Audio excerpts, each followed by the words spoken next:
حضرت موسیٰ۔ بہت دنوں پہلے کی بات ہے، بنی اسرائیل کے لوگ مصر میں رہا کرتے تھے۔ اللہ تعالیٰ کے احکام کی نافرمانی کی وجہ سے وہ لوگ مختلف قسم کی برائیوں اور سستی اور کاہلی میں مبتلا تھے۔ اس زمانے میں مصر پر فرعون کی حکومت تھی۔ وہ بہت ظالم بادشاہ تھا۔ ایک دن فرعون کو بتایا گیا کہ جلد ہی ایک بچہ دنیا میں آئے گا جو تیری حکومت کو ختم کر دے گا۔ فرعون نے یہ سنتے ہی حکم دیا کہ اب بنی اسرائیل میں جو لڑکا پیدا ہو اسے فوراً قتل کر دیا جائے۔ بنی اسرائیل کی ایک عورت بہت ہی اچھی اور نیک تھی۔ اس کا نام یوکابد تھا۔ اللہ تعالیٰ اس کے بچے کو زندہ رکھنا چاہتا تھا تاکہ وہ پیغمبر بن کر بنی اسرائیل کی رہنمائی کرے اور انہیں فرعون کے ظلم و ستم سے نجات دلائے۔ یوکابد حضرت موسیٰ کی والدہ تھیں۔ یوکابد نے اللہ تعالیٰ کے حکم کے مطابق اپنے ننھے منھے بچے کو ایک چھوٹے سے صندوق میں رکھ کر دریائے نیل میں ڈال دیا تاکہ فرعون اسے قتل نہ کر دے۔ صندوق پانی میں بہتا رہا اور حضرت موسیٰ کی بہن صندوق کے ساتھ ساتھ دریائے نیل کے کنارے چلتی رہی۔ جب اس نے دیکھا کہ صندوق فرعون کے محل کی طرف جا رہا ہے تو وہ بہت گھبرائی اور اپنے گھر لوٹ گئی۔ ادھر فرعون کے ایک غلام نے صندوق کو دریا میں تیرتے دیکھا تو اسے تشویش ہوئی اور اس نے صندوق کو دریائے نیل سے نکال کر جب اسے کھولا تو اس کے اندر بچے کو دیکھ کر حیران رہ گیا۔ اس نے بچے کو صندوق سے نکالا اور فرعون کی بیوی آسیہ کے پاس لے گیا جو بہت نیک دل عورت تھی۔ اللہ تعالیٰ نے بچے کی محبت اس کے دل میں ڈال دی اور اس نے فیصلہ کر لیا کہ وہ اس بچے کو اپنا بیٹا بنائے گی۔ بچے کا نام موسیٰ رکھا گیا جس کے معنی ہیں پانی سے نکالا ہوا۔ حضرت موسیٰ کو دودھ پلانے کے لیے شہر سے بہت سی عورتوں کو بلایا گیا، لیکن وہ کسی کا دودھ نہیں پیتے تھے، یہاں تک کہ حضرت موسیٰ کی والدہ یوکابد جب آئیں تو حضرت موسیٰ نے فوراً دودھ پینا شروع کر دیا۔ پھر وہ 2 سال تک اپنی ماں کے پاس رہے۔ حضرت موسیٰ کی پرورش ظالم فرعون کے دربار میں ہوئی تھی، لیکن وہ مظلوموں کے حامی تھے۔ ایک بار انہوں نے دیکھا کہ 2 آدمی لڑ رہے ہیں۔ آپ مظلوم کی مدد کو بڑھے جس کی وجہ سے ظالم مارا گیا۔ اس کی وجہ سے آپ وہاں سے نکل کر مدین چلے گئے اور وہاں پر اللہ کے نبی حضرت شعیب علیہ السلام کی بیٹی کے ساتھ شادی کر لی۔ جب وہ مدین سے دوبارہ مصر آ رہے تھے تو راستے میں انہیں اللہ تعالی کی جانب سے نبوت کی ذمہ داری ملی۔ انہیں اللہ کی جانب سے حکم دیا گیا کہ وہ بنی اسرائیل کو فرعون کے ظلم سے نجات دلائیں۔ کچھ عرصے بعد حضرت موسیٰ علیہ السلام اپنے بھائی ہارون کے ساتھ فرعون کے پاس گئے اور اس سے کہا کہ وہ لوگوں پر ظلم و ستم سے باز آ جائے، لیکن فرعون نے تکبر کے ساتھ انکار کر دیا۔ یہ دیکھ کر حضرت موسیٰ علیہ السلام نے فرمایا، اگر میں تمہیں واضح معجزہ دکھا دوں تو؟ فرعون نے کہا، اگر سچے ہو تو دکھا دو۔ یہ سنتے ہی حضرت موسیٰ نے اپنا عصا زمین پر ڈال دیا جو فوراً ہی اژدہا بن کر دوڑنے لگا۔ حضرت موسیٰ نے جیسے ہی اسے اٹھایا وہ ایک بار پھر عصا بن گیا۔ اس کے بعد حضرت موسیٰ نے اپنا ہاتھ گریبان کے اندر ڈال کر نکالا تو وہ چمکتا ہوا باہر نکلا۔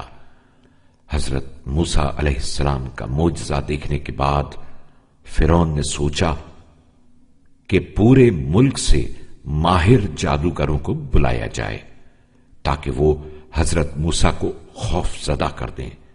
اس طرح پورے ملک سے ماہر جادوگر جمع ہوئے اور انہوں نے پورے شہر کے لوگوں کو بلا کر حضرت موسیٰ کے ساتھ مقابلہ کیا اور لوگوں کو دھوکہ دے کر کچھ چیزیں زمین پر ڈال دیں جو لوگوں کو ہلتی ہوئی نظر آئیں اور وہ اسے سانپ سمجھنے لگے۔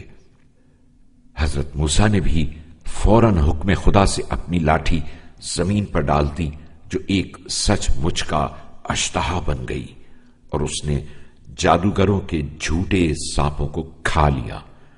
جادوگر اللہ کی یہ قدرت دیکھ کر حیران رہ گئے اور وہ سمجھ گئے کہ حضرت موسیٰ کوئی جادوگر نہیں ہیں بلکہ اللہ کے سچے نبی ہیں۔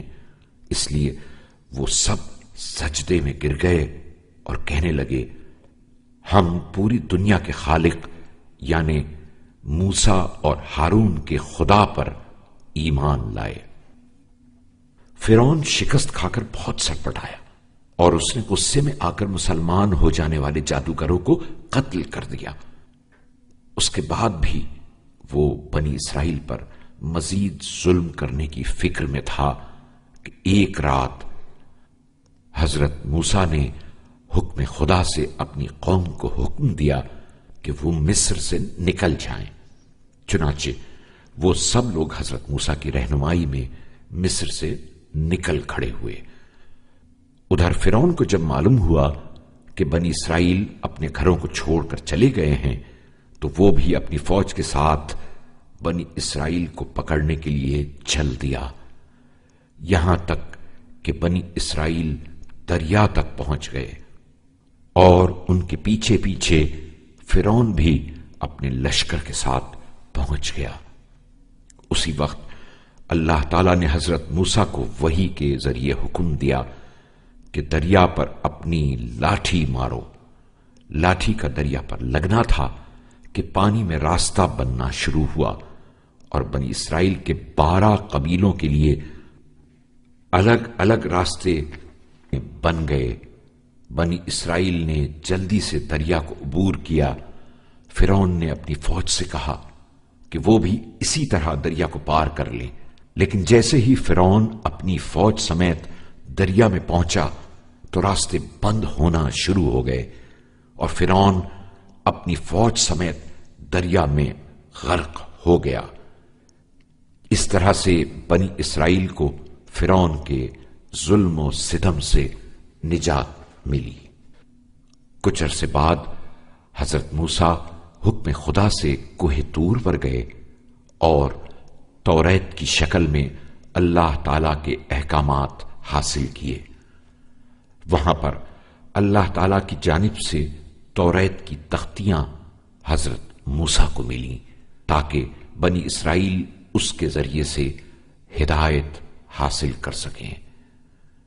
اللہ تعالی نے فرمایا، اے موسیٰ، ہم نے تمہاری غیر موجودگی میں تمہاری قوم کی آزمائش کی اور سامری نے انہیں گمراہ کر دیا۔ جب حضرت موسیٰ واپس آئے تو دیکھا کہ لوگ دوبارہ شیطان کے فریب میں آ گئے ہیں اور خدا کے بجائے ایک بچھڑے کی پرستش کرنے لگے ہیں۔ انہیں ایک مکار شخص سامری نے اس طرح بہکایا تھا کہ سونے سے بچھڑا بنایا اور پھر کسی ترکیب سے اس کے اندر آواز بھی پیدا کر دی۔ اللہ تعالیٰ نے انہیں فرعون کے ظلم و ستم سے اس لیے نجات دی تھی کہ وہ اللہ تعالیٰ کی عبادت کے ذریعے تمام مظالم اور مکاریوں سے آزاد ہو جائیں، لیکن انہوں نے خود اپنے آپ پر ظلم کیا۔ حضرت موسیٰ نے اپنی قوم کے گمراہ لوگوں کی سخت سرزنش کی اور دعا کی، اے میرے پروردگار، اپنے اور اپنے بھائی کے علاوہ مجھے کسی پر اختیار نہیں، تو ہی میرے اور ان لوگوں کے درمیان فیصلہ کر دے۔ پھر اللہ تعالی نے وحی بھیجی کہ انہیں ان کے حال پر چھوڑ دو تاکہ 40 سال تک اسی صحرا میں پھرتے رہیں۔ یہ ان لوگوں کا انجام ہے جو احکام الہی کی پرواہ نہیں کرتے اور اپنے آپ پر اور دوسروں پر ظلم کرتے ہیں۔